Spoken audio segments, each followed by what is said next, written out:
বলছি ক্লাসে কোনো মেয়ের দিকে তাকাতে না। ওর কলম কেন তোর উঠে দিতে হবে? অন্য কেউ ছিল না? তুই জানিস না তোর সাথে অন্য কোনো মেয়ে দেখলে আমার সহ্য হয় না? আচ্ছা ঠিক আছে বাবা, এরপরে আমি কোনো মেয়ের দিকে তাকাবো না, কোনো মেয়েকে হেল্পও করতে যাবো না। এখন কলারটা তো ছাড়ো। তাহলে আমার মাথা ছুঁয়ে বলো। আচ্ছা ঠিক আছে, আমি এরপরে কোনো মেয়ের দিকে তাকাবো না। मैं भूला नहीं हंसी मुलाकातें बेचैन আরে ঐশী, কি অবস্থা তোমার? ভালো, তোমার কি অবস্থা? ভালো।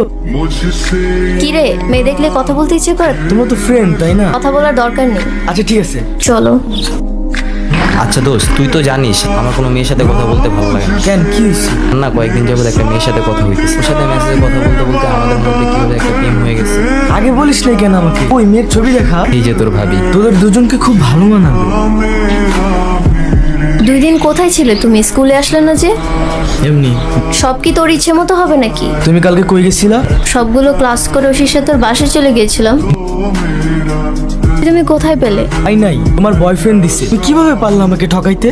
দেখো, একটু বোঝার চেষ্টা করো। ফির আমাকে সারাক্ষণ মেসেজ দিত। আজকে থেকে ওর সাথে সব কথা বলা বন্ধ করে দিব। আরে বোন, তোর মতো বেইমান আমি আমার লাইফে আর দ্বিতীয়বার আনতে চাই না। আর তুই কি বললি? আবির তোকে মেসেজ দিয়ে ডিস্টার্ব করতো?